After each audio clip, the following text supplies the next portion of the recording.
एक बार सोचो, तुम्हारे परिवार से जुड़ी सबसे कीमती चीज क्या हो सकती है। अगर तुम्हें पता चला कि वो चीज एक मिस्टीरियस पहाड़ के अंदर छुपी है, तो क्या तुम उसे ढूंढने जाओगे? लेकिन यहाँ एक प्रॉब्लम है। जो भी उस पहाड़ के अंदर गया है वो वापस नहीं आया। उस गुफा के अंदर क्या है?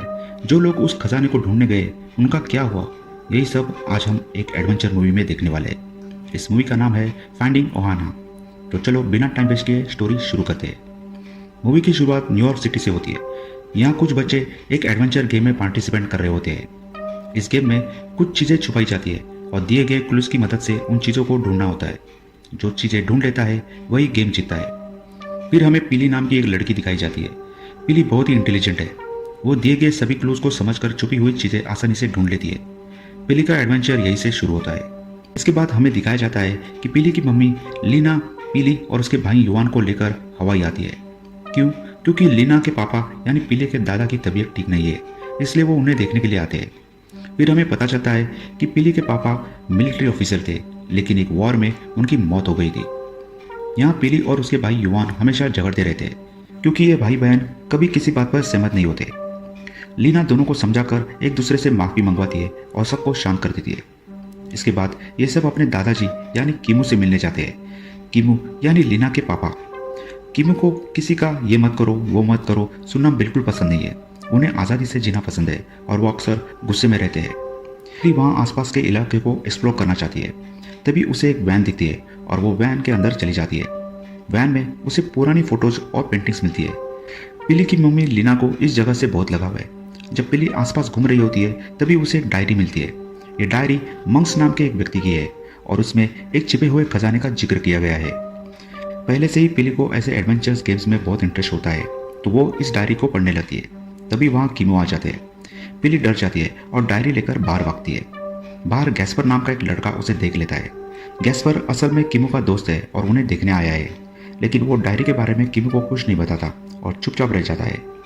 इसके बाद पीली, युवान और गैस्पर मिलकर एक मरे हुए पंछी को दफनाते हैं, क्योंकि गैस्पर और कीमो को जानवरों से बहुत लगाव है। इसी बीच पीली को घर में अपने मम्मी पापा की शादी की एक फोटो मिलती है। इस फोटो को देखकर पीली और उसकी मम्मी लीना बहुत खुश हो जाती है।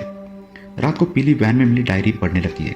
उसमें नाइट मार्चर्स नाम की एक आर्मी के बारे में लिखा होता है। तभी वहाँ युवान आ जाता है और डायरी देख लेता है। असल में युवान को नाइट मार्चर्स के बारे में पहले से पता होता है। जब पीली उससे पूछती है कि तुम्हें इनके बारे में क्या पता है, तो युवान बताने लगता है। वो कहता है कि नाइट मार्चर्स वो आत्माएं हैं जो इस हवाई आइलैंड की रक्षा करती है। लोग कहते हैं कि अगर नाइट मार्चर्स दिख जाए तो उन्हें देखना नहीं चाहिए। अगर गलती से भी उन्हें देख लिया तो ऐसा लगेगा कि जैसे कैंडल की तरह हम पिघल रहे हो। ये सुनकर पीली को बहुत डर लगने लगता है। अगले दिन लीना और कीमू आपस में बात करते हुए दिखते हैं। वही दोनों को पता चलता है कि कीमू को टैक्स भरने के लिए घर बेचना पड़ सकता है। ये सुनकर सभी परेशान हो जाते हैं। पीली जब कुछ समय बाद घर लौटती है तो युवान गैस्पर से मिलता है। युवान पीली के बारे में पूछने वाला होता है कि तभी उसके पीछे एक लड़की आती है। उसका नाम हैन है। असल में हैन गैस्पर की फ्रेंड है। युवान जैसे ही उसे देखता है उसे पसंद करने लगता है। दूसरी ओर हमें दिखाया जाता है कि पीली एक जगह बैठकर उस डायरी को पढ़ रही है जो उसे मिली थी। डायरी में लिखा होता है कि मंक्स ने अपने साथियों के साथ जो सोना पाया था उसे कहीं छुपाने गए थे। अब पीली को यह बात और ज़्यादा इंटरेस्टिंग लगने लगती है। पीली डायरी पढ़ रही होती है कि गैस्पर वहाँ आ जाता है और पूछता है, तुम क्या पढ़ रही हो? ये कैसी डायरी है? तब पीली उसे बताती है कि ये मंक्स की डायरी है। जैसे ही गैस्पर ये सुनता है वो और भी सवाल पूछने लगता है। उसी समय हमें पता चलता है कि यह डायरी और इसमें लिखी गई खजाने की कहानी पूरे हवाई आइलैंड में बहुत फेमस है। गैस्पर कहता है, इसमें क्या लिखा है मुझे भी बताओ। तब पीली उसे बताने लगती है कि स्पेन के राजा ने अपना खजाना छिपाने के लिए कुछ लोगों को भेजा था। उन लोगों में ब्राउन और रॉबिन्सन नाम के दो व्यक्ति थे। इन दोनों ने मंक्स को अपने साथ मिला लिया और कहा, हम राजा को धोखा देकर ये सारा सोना अपने पास रख लेते हैं। मंक्स ने उनकी बात मान ली और फिर ये सभी लोग हवाई आइलैंड पहुंचे। वहां उन्होंने सोना छिपा दिया। पीली डायरी में अब तक यही पढ़ पाई थी। इसके बाद गैस्पर पढ़ने लगता है कि मंक्स को किसी ने बुरी तरह घायल कर दिया था। घायल मंक्स किनारे पर गिर पड़ा। तभी एक बूढ़ा कपल उसे देखता है और बचाने की कोशिश करते हैं। मंक्स ने अपनी डायरी उस कपल को दे दी थी। अब पिली और गैस्पर दोनों को लगता है कि इस खजाने के बारे में और भी कुछ बड़ा राज हो सकता है। जैसे ही पिली और गैस्पर कहानी को आगे समझने की कोशिश कर रहे होते हैं तभी उनके दादा कीमू वहाँ आ जाते हैं। शुरुआत में कीमू पिली को डांटते हैं, तुमने डायरी को क्यों छुआ? लेकिन फिर वो शांत हो जाते हैं और कहते हैं, तुम अभी एक छोटी लड़की हो, तुम्हें कुछ समझ नहीं आएगा। इसके बाद कीमू एक और बड़ा राज बताते हैं। वो कहते हैं कि इस डायरी और गोल्ड कॉइन को उनके दादा दादी को मंक्स ने दिया था। जब मंक्स किनारे पर घायल होकर गिरा था तब किमू के दादा दादी ने ही उसे बचाया था। इसके बाद किमू पिली को हवाई आइलैंड और आसपास की जगह दिखाने के लिए एक बोट में लेकर जाते हैं। वो पिली को एक पहाड़ दिखाते हैं और तभी पिली को समझ में आ जाता है कि डायरी में जिस पहाड़ का जिक्र है वो यही है। इसे मंकी माउंटेन कहा गया है। किमू पिली को अपनी गोल्ड कॉइन दिखाते हैं जो मंक्स ने उनके दादा दादी को दी थी। इस कॉइन पर एक क्लू भी होता है जिससे पिली को यकीन हो जाता है कि खजाना इसी पहाड़ में छुपा हुआ है। पिली कहती है मुझे इस पहाड़ को ऊपर से देखना होगा और चढ़ने की कोशिश करती है। किमू भी उसके पीछे जाते हैं लेकिन वो नीचे गिर जाते हैं और उन्हें चोट लग जाती है। इस बीच लीना युआन से बात करती है और बताती है कि दादाजी टैक्स भरने के लिए घर बेचने की स्थिति में है। अब स्थिति ऐसी हो गई थी कि लीना को एक बड़ा फैसला लेना पड़ा। उन्होंने कहा मैं सोच रही हूँ कि हम न्यूयॉर्क वाला घर बेच दें और यहाँ आकर हमेशा के लिए सेटल हो जाए। लेकिन युआन इससे बिल्कुल भी सहमत नहीं था। उसने कहा कि मेरी पढ़ाई सब कुछ वही हो रही है, यहाँ आकर सेटल होना मेरे लिए मुमकिन नहीं है। इसी बीच पिली अपनी मम्मी को कॉल करके बताती है कि दादाजी गिर गए और उन्हें हॉस्पिटल ले जाना पड़ेगा। फिर हमें दिखाया जाता है कि किमू को हॉस्पिटल में एडमिट करवा दिया गया है। लेकिन लीना पिली को डांटती है तुम दादाजी को वहाँ क्यों लेकर गई थी। पिली घर लौटती है और गैस्पर से बात करती है। तभी उसे एक आइडिया आता है। वो फौरन युआन के पास जाती है और कहती है अगर हम मंक्स की डायरी में लिखे हुए खजाने को ढूंढ ले तो हमारे सारे प्रॉब्लम्स खत्म हो सकते हैं। हम दादाजी का टैक्स भी चुका सकते हैं। लेकिन युआन उसे मना कर देता है। वो कहता है ये सब बकवास है, तुम्हें इन फालतू चीज़ों में वक्त बर्बाद नहीं करना चाहिए। लेकिन पिली ठान लेती है कि वो खजाना ढूंढ कर ही रहेगी। गैस्पर भी उसका साथ देने के लिए तैयार हो जाता है। वो कहता है ठीक है, देखते हैं कल क्या कर सकते हैं। पिली और गैस्पर अगले दिन सुबह खजाने की खोज पर जाने के लिए प्लान बनाते हैं। सुबह होते ही पिली युआन का फोन ले लेती है। फिर ये दोनों किमू की कार लेकर उस पहाड़ की ओर निकल पड़ते हैं जहाँ पिली को लगता है कि खजाना छिपा हुआ है। कुछ देर की यात्रा के बाद ये लोग उस खूबसूरत जगह पर पहुंच जाते हैं। चारों तरफ का नज़ारा बहुत सुंदर होता है। उधर लीना घर के फ़ोन से कॉल करती है और युआन से पूछती है मैं तुम्हारे फ़ोन पर कॉल कर रही थी लेकिन तुमने रिसीव नहीं किया। तभी युआन को समझ में आता है कि पिली उसका फ़ोन लेकर खजाना ढूंढने निकल गई है। हालांकि युआन ये बात अपनी माँ को नहीं बताता। इधर पिली और गैस्पर पहाड़ की ओर बढ़ते हैं। तभी गैस्पर का एक दोस्त वहाँ आता है। वो बताता है कि यह ज़मीन उसके दोस्त की है और उन्हें वहाँ घूमने की इजाज़त है। दोस्त उनकी मदद के लिए उन्हें गाड़ी भी देता है जिससे वे पहाड़ के करीब पहुँच जाते हैं। इस बीच युआन अपने फ़ोन को ट्रैक करता है और पता लगाता है कि पिली आखिर कहाँ है। वो भी फौरन पहाड़ की ओर निकल पड़ता है। जब पिली और गैस्पर पहाड़ के पास पहुंचते हैं तो उन्हें रॉबिन्सन और ब्राउन के बनाए हुए कुछ निशान दिखाई देते हैं। अब उन्हें यकीन हो जाता है कि खजाना यही कहीं छिपा हुआ है। बिली और गैस्पर डायरी में लिखे इंस्ट्रक्शन के हिसाब से पहाड़ के अंदर जाने की तैयारी करते हैं। जाने से पहले वे अपने गैर जरूरी चीज़ें बाहर छोड़ देते हैं और केवल जरूरी सामान लेकर अंदर जाते हैं। इधर युआन हान को साथ लेकर पिली और गैस्पर को ढूंढने के लिए उसी पहाड़ तक पहुंचता है। लेकिन तब तक पिली और गैस्पर पहले ही पहाड़ के अंदर जा चुके होते हैं। अंदर जाते ही पिली और गैस्पर को एक बड़ा गड्ढा दिखाई देता है। वो सोचते हैं कि इसमें क्या हो सकता है और आगे बढ़ते हैं। तभी वहाँ के पत्थर गिरने लगते हैं और वे दोनों गड्ढे में गिर जाते हैं। गड्ढे के अंदर उन्हें एक कंकाल भी दिखाई देता है। इस बीच युआन और हान भी पहाड़ तक पहुंच जाते हैं। वहाँ पड़े सामान को देखकर युआन समझ जाता है कि पिली और गैस्पर अंदर गए। युआन भी गुफा के अंदर जाने की कोशिश करता है लेकिन हान उसे रोक देती है।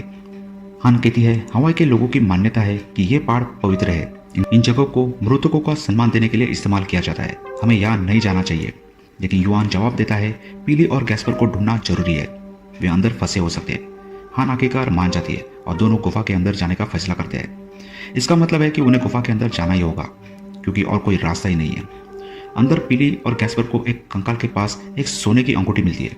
ये देखकर उन्हें समझ में आता है कि खजाना यही आसपास का ही है। उसी समय युआन और हान भी उन्हें ढूंढते हुए गुफा के अंदर आते हैं और आवाज़ लगाते हैं। पिली और गैस्पर उनकी आवाज़ सुनकर जवाब देते हैं कि वे ठीक है। जब पिली उन्हें वह सोने की अंगूठी दिखाती है तो युआन और हान को भी यकीन हो जाता है कि हाँ, यहाँ सच में खजाना है।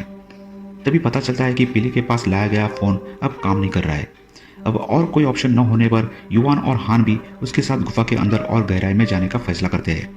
गुफा में मौजूद पत्थर और ज़्यादा गिरने लगते हैं जिससे युआन और हान भी गड्ढे में गिर जाते हैं। डायरी के अनुसार खजाना गुफा के अंदर कहीं छुपा हुआ है और अगर खजाना मिल गया तो शायद बाहर आने का रास्ता भी मिल जाएगा। डायरी में एक मैकेनिज्म का चित्र बना होता है। उसमें लिखा होता है कि उन्हें सावन के जबड़े यानी डेथ जॉस से आगे बढ़ना होगा। वे डायरी के इंस्ट्रक्शन के अनुसार तैयारी शुरू करते हैं। गुफा के अंदर उन्हें कुछ सरकने वाले पत्थर और ताले जैसे मैकेनिज्म मिलते हैं। अब उन्हें खजाने तक पहुंचने के लिए इनका हल निकालना होगा। गुफा के अंदर जाने का रास्ता इस तरफ से नहीं मिलता, इस बीच लड़की के पापा रिकवर हो गए और सबके साथ खुश होकर बातें कर रहे हैं। इस तरफ 4 लोग गुफा के अंदर रेंगते हुए आगे बढ़ रहे हैं। थोड़ी देर बाद सबसे पहले पीली बाहर निकलती है और फिर 2 लोग भी बाहर निकलने की कोशिश करते हैं, लेकिन तभी वे देखते हैं कि यहाँ एक बड़ा स्पाइडर है। उसे देखकर गास्पर कहता है कि ये जहरीला नहीं है, लेकिन तभी एक और बहुत बड़ा जहरीला स्पाइडर वहां आ जाता है। युवान उसे देखकर डर जाता है और तेजी से बाहर भाग जाता है। इस वजह से गुफा में पत्थर गिरने लगते हैं और सब कुछ बर्बाद हो जाता है। इस वजह से गुफा में पत्थर गिरने लगते हैं और सब कुछ बंद हो जाता है। असली प्रॉब्लम यह है कि गैस्पर का बैग गुफा के अंदर ही छूट गया है। उसमें पीली ने मंक की डायरी रखी हुई थी। अब डायरी भी गुम हो गई है और बाहर निकलने का रास्ता कैसे ढूंढे ये भी किसी को समझ नहीं आ रहा। इससे युवान और पीली दोनों परेशान हो जाते हैं। वो गुस्से में डांटते हुए कहता है, ये सब तुम्हारी वजह से हुआ है, हम यहाँ फंसे हैं, इसका कारण सिर्फ तुम हो। तब यान उसे समझाने की कोशिश करती है कि वो छोटे बच्चे हैं। इस बीच लिन बाहर आकर अकेली बैठकर रो रही होती है। तभी किमो नाम का एक दोस्त वहां आ जाता है और उससे चुप कराते हुए समझाने की कोशिश करता है। किमी को लिन से बहुत लगाव है, लेकिन वो उससे दिखा नहीं पाता। किमो कहता है, तुम कुछ भी ज्यादा मत सोचो, सब ठीक हो जाएगा। गुफा के अंदर 4 लोग बाहर निकलने का रास्ता ढूंढ रहे होते हैं। वही दूसरी ओर युवान पीली के पास आकर माफी मांगता है। मुझे तुम्हें डांटना नहीं चाहिए था, मुझे माफ कर दो। इसके बाद दोनों आपस में बात करते हैं और हंसते हंसते दोस्त बन जाते हैं। फिर लिन अपने पिता से मिलने जाती है। तब युवान भावुक होकर कहता है, तुम्हारे पति के जाने के बाद तुम मुझे अकेला छोड़कर न्यूयॉर्क चली गई थी। इसी गुस्से और दुख में मैंने तुम्हारे साथ ऐसा व्यवहार किया, मुझे माफ कर दो। इस बातचीत के बाद दोनों के बीच का गुस्सा और गलतफहमियां खत्म हो जाती है और वो फिर से एक हो जाते हैं। अब ये चारों लोग पहाड़ के पास पहुंचते हैं, जहां उन्हें आगे बढ़ने के लिए लावा पार करना होगा। आगे जाने के लिए जो रास्ता दिखता है वो बहुत ही डरावना और खतरनाक है, लेकिन इनके पास और कोई रास्ता नहीं है। बाहर निकलने के लिए उन्हें इसे पार करना ही होगा। जैसे ही वे ब्रिज को हल्का सा छूते हैं, पूरा ब्रिज लावा के अंदर गिर जाता है। इससे उनकी जान बच जाती है। अब ये चारों बाहर जाने का कोई रास्ता ढूंढने लगते हैं। इसी दौरान वो नोटिस करते हैं कि पहले जो रॉबिन्सन और ब्राउन के साथ कुछ चोर थे, उनकी डेड बॉडीज इधर उधर पड़ी है, लेकिन ये हुआ क्यों और कैसे ये समझ नहीं आता। तभी उन्हें पीली और गैस्पर की आवाज़ सुनाई देती है। जब वे वहां पहुंचते हैं तो देखते हैं कि पीली और गैस्पर लावा पार करके दूसरी तरफ पहुंच गए हैं। कैसे? क्योंकि पास में ही एक छोटा सा रास्ता था। युवान और वैन को भी उसी रास्ते से जाना पड़ता है। हालांकि वो रास्ता बहुत ही डरावना था। वैन को बीच में बहुत डर लगने लगता है। तब युवान उसे शांत करने के लिए एक गाना गाने लगता है ताकि उसका ध्यान बढ़ जाए। धीरे धीरे सभी लोग गाने में शामिल हो जाते हैं। गाने से सबका डर थोड़ा कम हो जाता है और इस तरह वे सभी एकजुट होकर आगे बढ़ते हैं। युवान और यान उस खतरनाक रास्ते को पार करके दूसरी तरफ पहुंच जाते हैं। इससे यान बहुत खुश हो जाती है और जुन को आवाज लगाती है, लेकिन उस समय युवान को चक्कर आने लगते हैं। वो गैस्पर के पास जाकर पूछता है, तूने पहले एक स्पाइडर के बारे में कुछ कहा था, है ना? असल में एक बहुत जहरीले स्पाइडर ने युवान को काट लिया था। गैस्पर उसे समझाते हुए कहता है, पहले तुम्हें बुखार आएगा और अगर हम जल्दी अस्पताल नहीं पहुंचे तो तुम्हारे हाथ की चोट बिगड़कर पिघलने जैसी हालत हो जाएगी। यह सुनकर सब तय करते हैं कि जल्दी से बाहर निकलने का रास्ता ढूंढा जाए, लेकिन गैस्पर और युवान तय करते हैं कि पीली और यान को यह बात नहीं बताएंगे, क्योंकि इससे वो घबरा जाएंगी। आगे बढ़ते हुए वे एक छोटे से तालाब जैसी जगह पर पहुंचते हैं। वहाँ छोटे छोटे पत्थर तारों की तरह चमक रहे होते हैं। तभी उन्हें एक क्लू मिलता है कि अगर वे पानी के अंदर से जाए तो बाहर निकलने का रास्ता मिल सकता है। गैस्पर सबसे पहले पानी में जाकर चेक करता है और वापस आकर बताता है कि उसे सूरज की रोशनी दिखी है। इसके बाद गैस्पर और यान पानी के अंदर से दूसरी तरफ पहुंच जाते हैं, लेकिन वहां पहुंचने के बाद दोनों के बीच किसी बात पर बहस शुरू हो जाती है। यान और युवान धीरे धीरे प्यार से पानी के अंदर तैरते हुए दूसरी जगह पहुंच जाते हैं। वहां पहुंचकर हमें समझ आता है कि भाई बहन के बीच का रिश्ता और गहरा हो गया है। जब वे उस जगह को देखते हैं तो पहचानते हैं कि ये वही जगह है जो डायरी में एक ड्राइंग के रूप में दिखाई गई थी। सूरज की रोशनी देखकर उन्हें लगता है कि शायद बाहर जाने का रास्ता होगा, लेकिन जब वे वहां जाकर देखते हैं तो पता चलता है कि बाहर निकलने के लिए कोई रास्ता नहीं है। अगर जाना है तो उन्हें फिर से पानी में कूदना होगा। वे कॉल करने की सोचते हैं, लेकिन नेटवर्क भी नहीं मिलता। यान युवान से पूछती है, तुम इतने थके हुए क्यों लग रहे हो, क्या तुम ठीक हो? युवान जवाब देता है, हाँ मैं बिल्कुल ठीक हूँ। लेकिन उनकी बातचीत से ये साफ हो जाता है कि उनके बीच एक गहरी दोस्ती डेवलप हो गई है। उधर पीली और गैस्पर को एक जगह सीढ़ियाँ नजर आती है। वे ऊपर जाने की कोशिश करते हैं, लेकिन उन्हें एक डेड बॉडी मिलती है। वे सोचने लगते हैं कि आखिर इस जगह पर इतनी डेड बॉडी क्यों है। सोचते सोचते उन्हें एक विचार आता है कि शायद ये रॉबिन्सन और ब्राउन और उनके साथ आए लोगों का काम हो सकता है। इससे उनकी जिज्ञासा और बढ़ जाती है और वे इस रहस्य को सुलझाने के लिए और आगे बढ़ते हैं। रॉबिन्सन और ब्राउन ने शायद बाकी लोगों को धोखा देकर मार दिया होगा, क्योंकि वे चुराए हुए सोने को शेयर नहीं करना चाहते थे। लेकिन मंक ने जब कहा था कि उसे कोई सोना नहीं चाहिए, तो उन्होंने उसे अपने साथ शामिल कर लिया होगा। फिर गैस्पर और युवान ऊपर जाने की कोशिश करते हैं, जहाँ उन्हें ड्राइंग में दिखाए गए 3 बैग पत्थरों से भरे होने चाहिए थे, लेकिन वहाँ केवल 2 बैग ही मिलते हैं। इससे वे समझ जाते हैं कि किसी ने तीसरा बैग चुरा लिया है। अब उस जगह का सीक्रेट डोर खोलने के लिए 3 बैग्स को बैलेंस करना जरूरी है। युवान और गैस्पर मिलकर तीसरे बैग की जगह पर एक रस्सी खींचकर बैलेंस बनाने की कोशिश करते हैं। जैसे ही तीनों बैग्स बैलेंस होते हैं, सीक्रेट डोर खुल जाता है।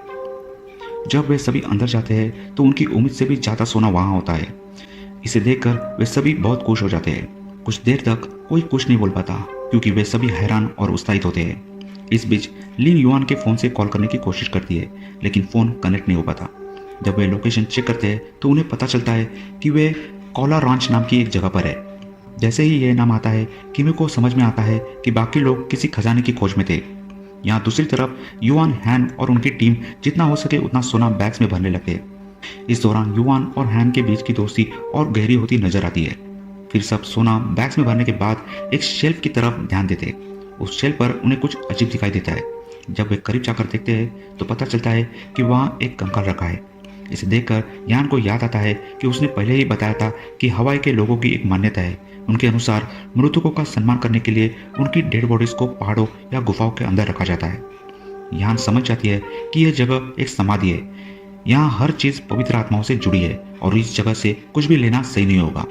ये सोचकर वो अपने बैग में रखा सारा सोना वही वापस रख देती है। ये देखकर पिली को भी धीरे धीरे सब समझ में आने लगता है। उन्हें यह एहसास होता है कि रॉबिन्सन, ब्राउन और उनकी टीम को इस बात का अंदाजा नहीं था कि यह जगह एक समाधि है। उनको समझ में आता है कि जो लोग यहाँ आए थे वो बिना कुछ जाने इस जगह पहुंचे थे और यहाँ मौजूद आत्माओं का सामना किया। यही नहीं, किमू के दादाजी को भी यह खजाना मिला था। लेकिन जब उन्हें पता चला कि यह जगह एक समाधि है और यहाँ से कुछ भी ले जाना गलत होगा, तो उन्होंने इस खजाने के बारे में किसी को नहीं बताया। याद है, 3 पत्थरों वाले बैग में से एक बैग को काटा गया था। वो किसी और ने नहीं बल्कि किमू ने ही किया था। ऐसा इसलिए क्योंकि वह नहीं चाहता था कि कोई भी इस खजाने के पास आए।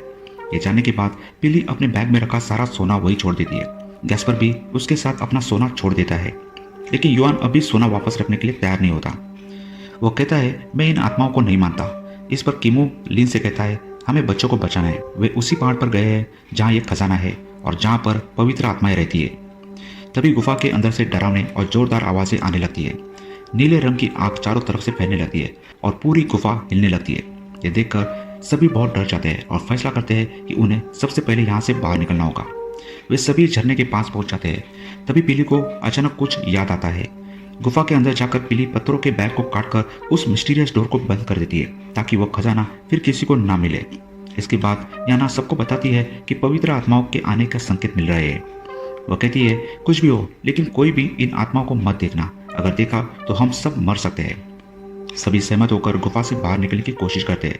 सबसे पहले गैस्पर और हाना एक पेड़ की जड़ पकड़कर नीचे उतरते हैं। इसके बाद बाकी लोग भी एक एक कर नीचे आते हैं, लेकिन युआन की तबीयत खराब होने के कारण वो वही बेहोश हो जाता है। इस पर गैस्पर जल्दी से पिली को किनारे पर ले जाता है। वही दूसरी तरफ डूबते हुए युआन को याना बचाकर ऊपर ले आती है। युआन के बचने पर सबको राहत मिलती है, जैसे उनकी जान वापस आ गई हो। इस दौरान यान और पिली को यह भी पता चलता है कि युआन को एक जहरीले स्पाइडर ने काटा था। अब उन्हें एहसास होता है कि अगर वे इस जगह पर और रुके तो कुछ और भयानक हो सकता है।